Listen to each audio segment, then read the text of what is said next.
다윗의 이야기, 오늘은 8번째 시간입니다. 오늘 본문은 사무엘상 23장 전체가 되겠습니다.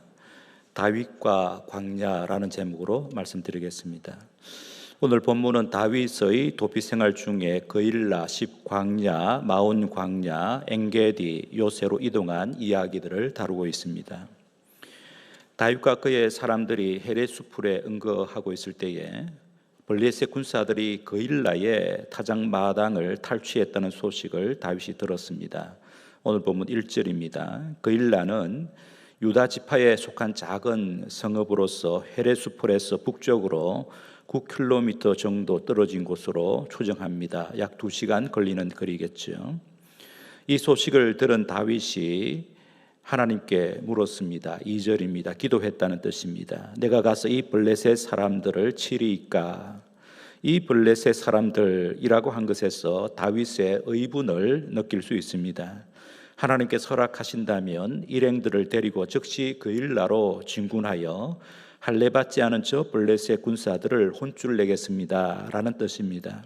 하나님께서 응답하셨습니다. 가서 블레셋 사람들을 치고 그일라를 구원하라. 그러나 다윗의 사람들이 이 일을 제기합니다. 3절입니다.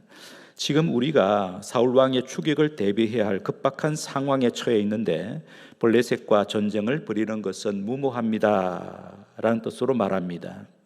다윗의 부하들이 블레셋 군대라는 표현을 썼는데 이는 블레셋 군사들이 강력한 무기를 소지하고 있을 뿐 아니라 훈련을 잘 받은 전사들이라는 뜻입니다. 반대로 자신들이 소지한 무기는 변변치 않고 사울 왕의 추격을 피하여 도망 다니느라 군사 훈련도 제대로 하지 못했다는 것입니다. 그러니 지금은 전쟁에 나갈 처지가 아니라는 뜻이겠지요. 부하들의 말이 틀린 말이 아니기에 다윗은 다시 하나님께 물었습니다. 4절입니다. 하나님께서 일어나 내려가라고 하셨습니다. 그러면서 블레셋과의 전쟁에서 승리할 것이라고 다윗에게 말씀하셨습니다. 다윗과 그의 부하들의 사기를 북돋우는 말씀이자 군사들을 하나로 결집시키는 말씀이었습니다. 하나님의 말씀을 힘입어 다윗의 군사들이 진군하여 블레셋을 도륙하고 빼앗겼던 곡식과 가축들을 되찾아 왔습니다. 하나님의 말씀대로 그일라 주민들을 구했습니다. 5절입니다. 그 당시 전쟁이 일어나면 왕이 만사를 제쳐놓고 해야 할 일은 백성들을 보호하고 구하는 일입니다. 그러므로 사울이 그 일을 해야 하는데 사울은 지금 다윗을 제거하는 일에 목을 매달고 있었습니다. 그러니 사울을 대신하여 다윗이 그 일을 한 것입니다. 이로써 이스라엘의 왕은 사울이 아니라 다윗임이 드러난 것입니다.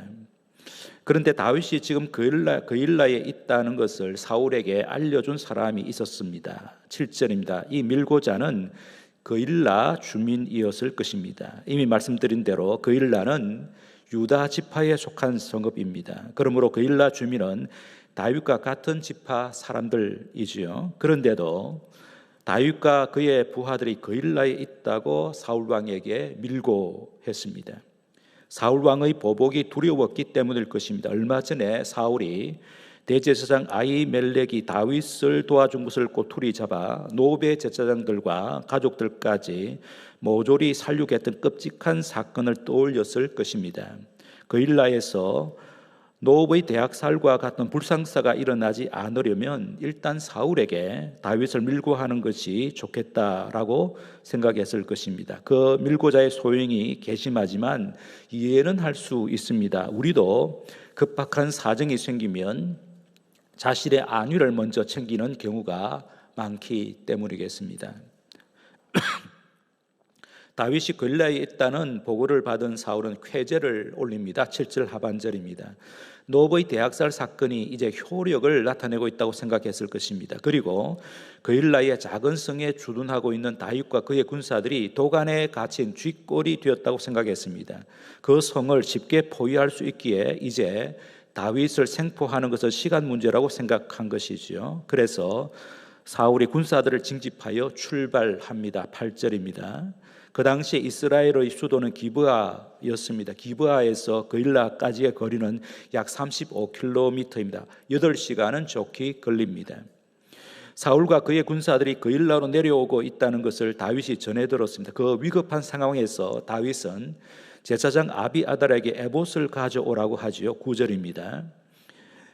본문 6절을 보면 제사장 아비아달이 사울 왕을 피하여 다윗에게로 올 때 에봇을 챙겨왔다고 말씀합니다.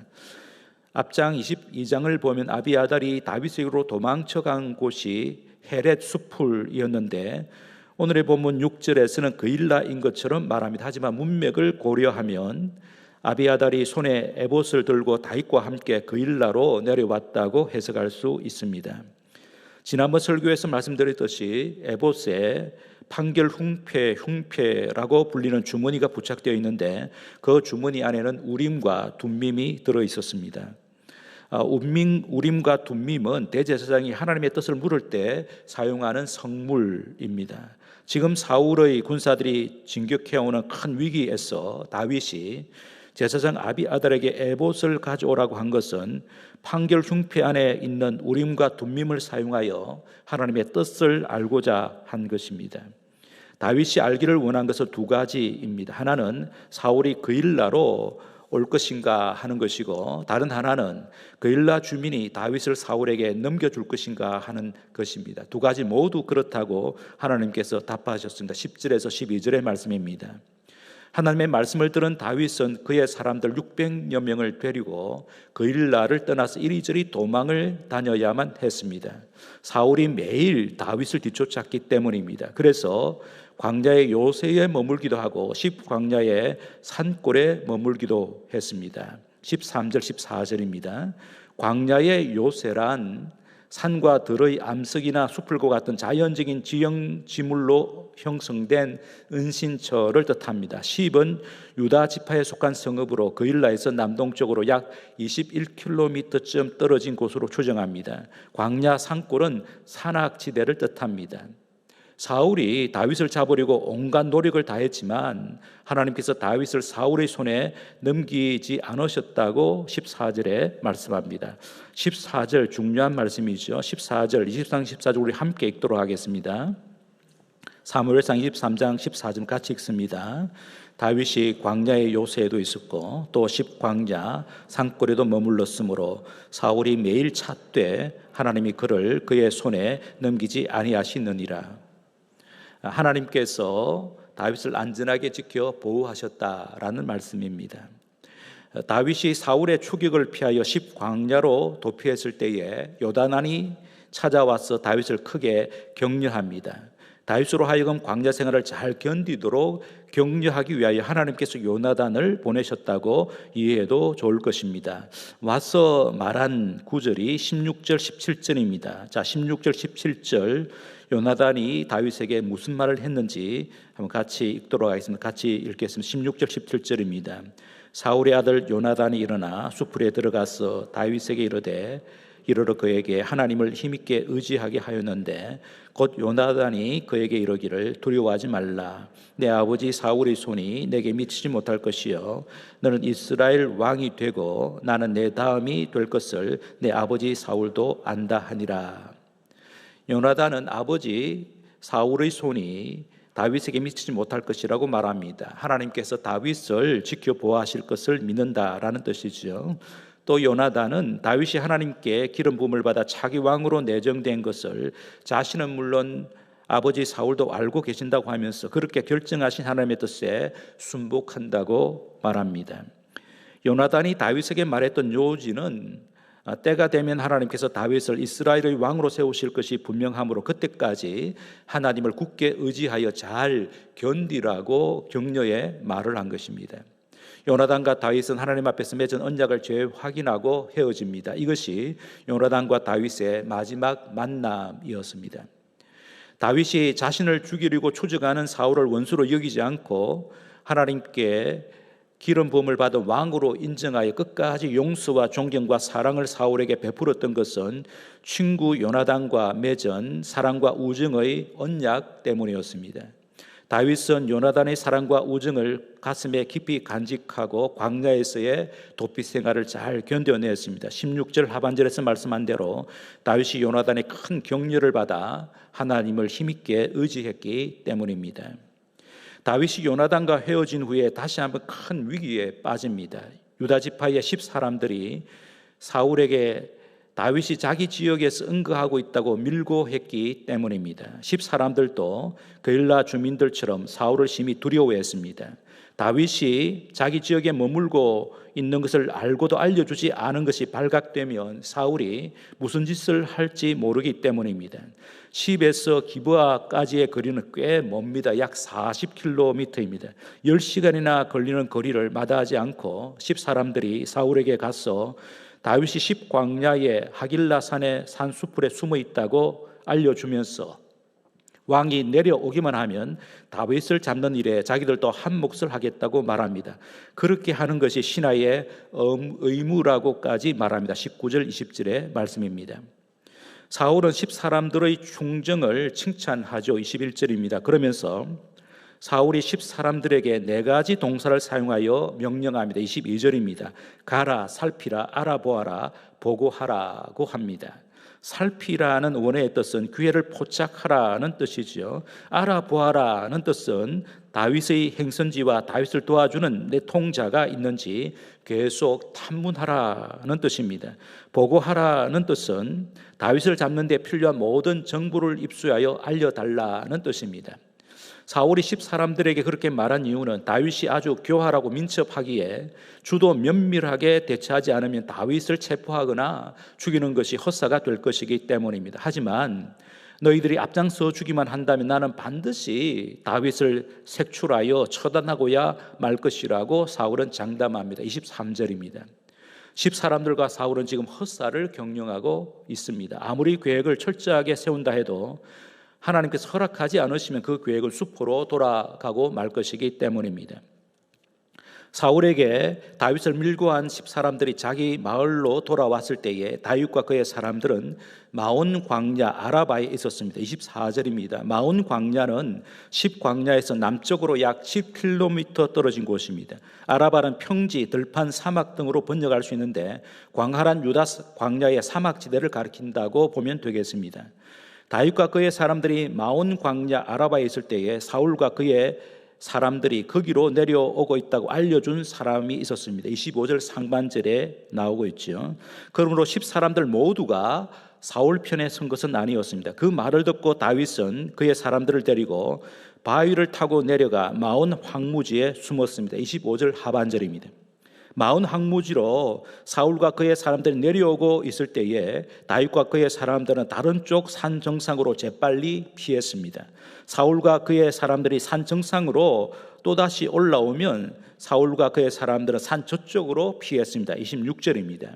하지만 시간이 흐를수록 다윗과 그의 사람들이 사울과 그의 사람들에 의해 점점 더 에워싸이고 있었습니다. 절체절명의 순간이 다가온 것입니다.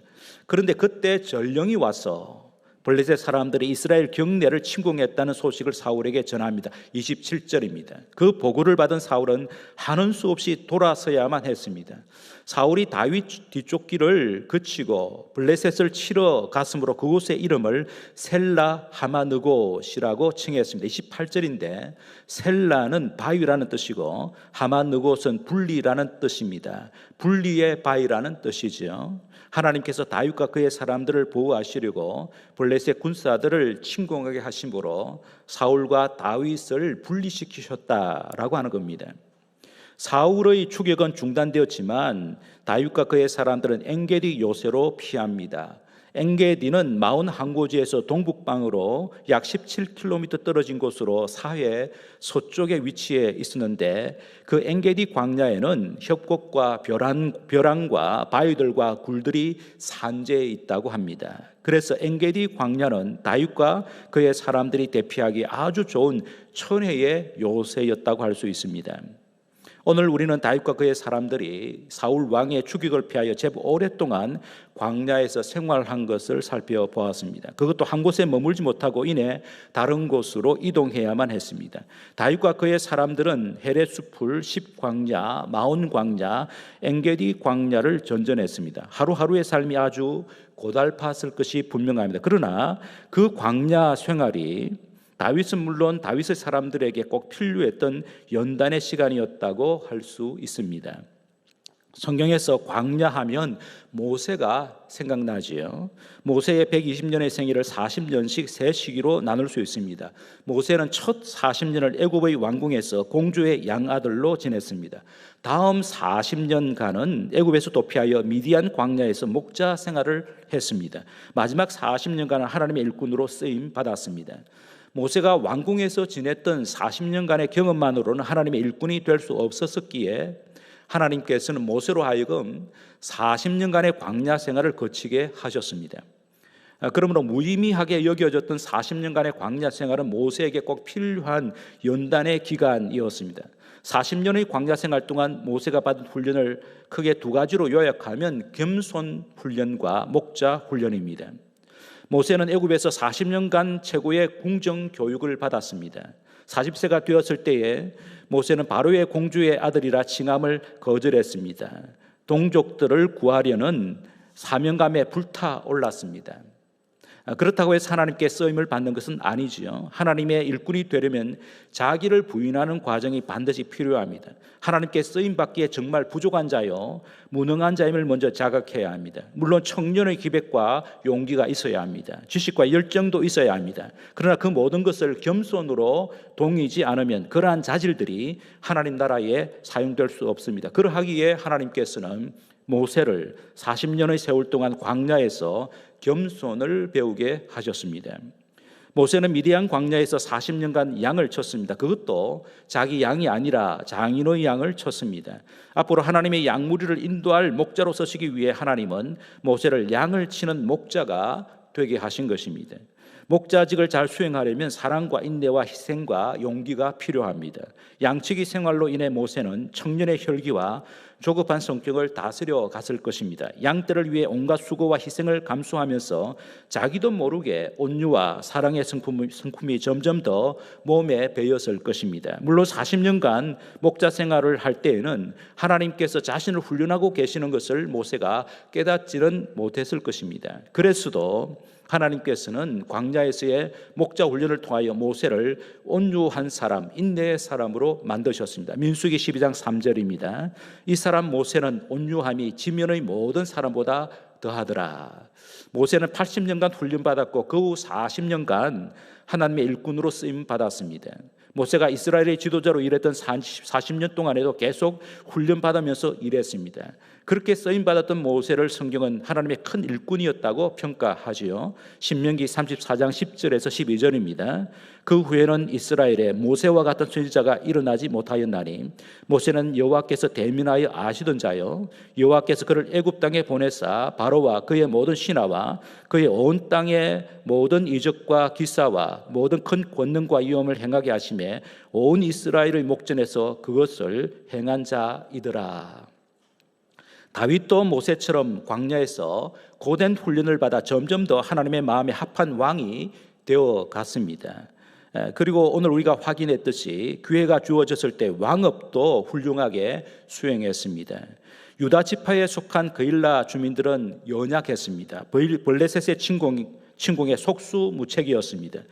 탈곡한 곡식과 가축들을 블레셋 군사들에게 빼앗겼다는 소식을 다윗이 들었습니다. 다윗이 기름 부음을 받은 왕이므로 그들의 안위를 책임져야 할 의무가 있었습니다. 그래서 부하들을 이끌고 블레셋 군사들을 추격하여 곡식과 가축을 되찾아 왔습니다. 왕의 직무를 수행한 것이지요.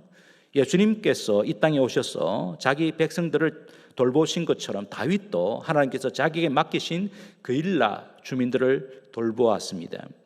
그일라 주민들은 다윗에게서 큰 은혜를 입었습니다. 하지만 그 주민들 가운데 한 사람이 사울에게 가서 자기 마을에 다윗이 있다고 밀고했습니다. 그럼에도 다윗은 원망하지 않았습니다. 하나님의 뜻을 묻고는 조용히 그일라를 떠나 광야로 도망쳤습니다. 그렇게 한 이유는 그일라 주민들도 자신이 품어야 할 하나님의 백성이었기 이었기 때문입니다.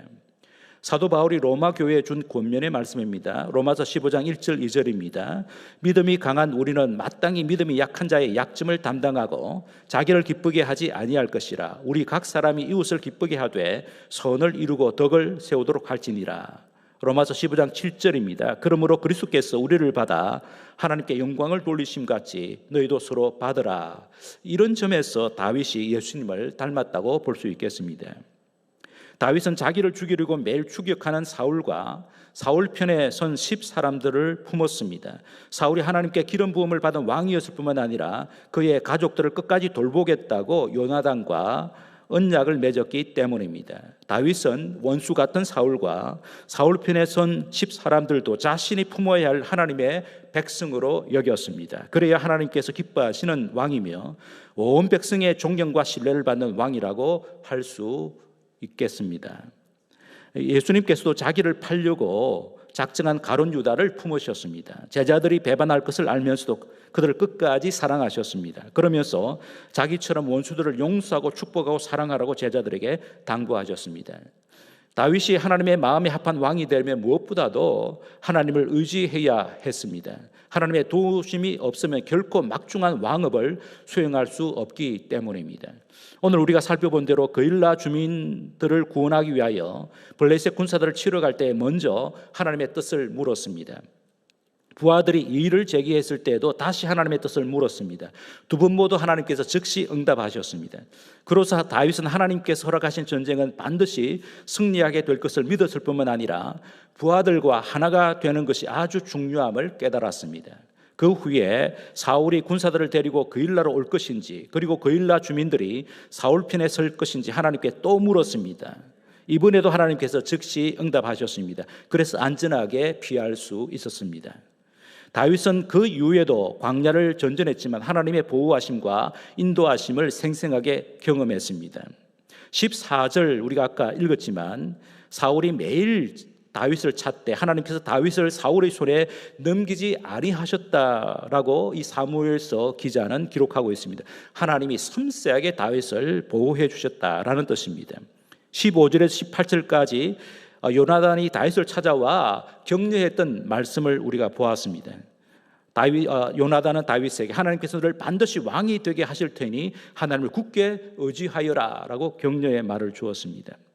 25절을 보면 어떤 사람이 다윗에게 와서 사울의 동량을 알려주지요. 10사람들 가운데 다윗을 지지하는 사람이 있었다고 하는 것을 보여줍니다. 27절 28절이지요. 블레셋 군대의 침공으로 사울이 다윗 쫓기를 그치고 돌아가야만 했는데 이는 하나님께서 다윗을 보호하기 위하여 블레셋 군사들을 이용하신 것이죠. 그곳 이름을 셀라 하마느고 분리의 바위라고 칭했습니다. 하나님께서 다윗을 보호하기 위하여 다윗과 사울을 분리시키셨다라고 하는 겁니다. 이 같은 경험들로 인하여 다윗의 믿음과 인격이 크게 성장하게 되었습니다. 다윗의 부하들도 그랬을 것입니다. 광야 체험으로 인하여 다윗과 그의 사람들은 생사고락을 같이 하는 한 가족이 되었습니다. 하나님의 나라를 세우기 위하여 함께 싸우는 전우들이 되었습니다. 하나님의 뜻을 이루기 위하여 한마음 한뜻으로 동력하는 하나님의 일꾼들이 되었습니다. 그러므로 광야는 그들의 믿음과 인격을 성숙하게 한 최고의 학교였습니다. 광야에서 다윗이 깨달은 최고의 진리는 그 어디도 그 누구도 영원한 피난처가 아니라는 것입니다. 영원한 피난처는 하나님 한 분밖에 없음을 다윗이 깨달았습니다. 그래서 오늘 설교의 부제가 피난처입니다. 다윗은 자신의 출신 지역인 유다 지파의 그 어느 것도 피난처가 아님을 깨달았습니다. 다윗이 언거했던 유다 광야와 산과 골짜기는 천혜의 요새였지만 그것도 피난처가 될 수 없음을 깨달았습니다. 다윗이 속한 유다 지파 사람들도 피난처가 아님을 깨달았습니다. 대신에 다윗은 광야에서 수년간 생활하면서 오직 하나님만이 자신의 영원한 피난처임을 깨달았습니다. 하나님께서 다윗에게 피할 길을 열어주셨습니다. 하나님께서 다윗을 보호하시고 인도하시고 도우셨습니다. 그래서 다윗은 자신이 쓴 여러 시편들에서 하나님만이 자신의 목자요 반석이요 피할 바위요 영원한 피난처라고 노래했습니다. 성도 여러분, 우리도 다윗처럼 하나님께 피해야 합니다. 이유는 하나님만이 우리의 영원한 피난처가 되시기 때문입니다. 예수님께서 말씀하셨습니다. 요한복음 10장 27절에서 29절입니다. 내 양은 내 음성을 들으며 나는 그들을 알며 그들은 나를 따르느니라. 내가 그들에게 영생을 주노니 영원히 멸망하지 아니할 것이요 또 그들을 내 손에서 빼앗을 자가 없느니라. 그들을 주신 내 아버지는 만물보다 크심에 아무도 아버지의 손에서 빼앗을 수 없느니라. 바울도 확신했습니다. 고린도전서 10장 13절 사람이 감당할 시험 밖에는 너희가 당한 것이 없나니 오직 하나님의 미쁘사 신실하셔서 너희가 감당하지 못할 시험 당함을 허락하지 아니하시고 시험 당할 점에 또한 피할 길을 내사 너희로 능히 감당하게 하시느니라. 로마서 8장 35절부터 39절입니다. 확신에 찬 노래입니다.